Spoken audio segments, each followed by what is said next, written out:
Ayan, nag-marinate na ng chicken thigh. Inano ko lang, binoneless ko lang yung ano. Binoneless ko lang yung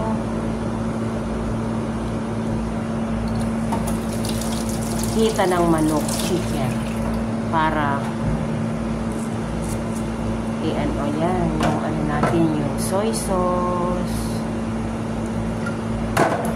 konting oyster,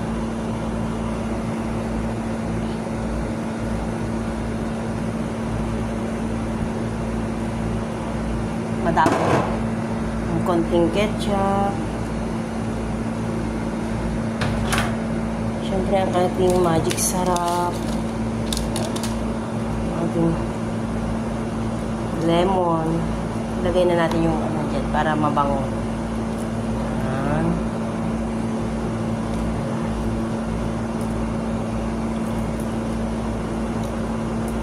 Lagyan natin ng Sprite. Tapos ihaw natin bukas. Para may ulam tayo pagdating.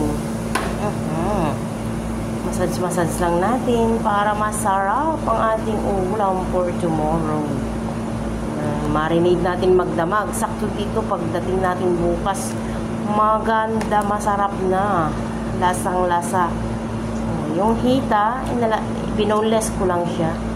Kaya kasali yung mga ano niya, taba-taba niya.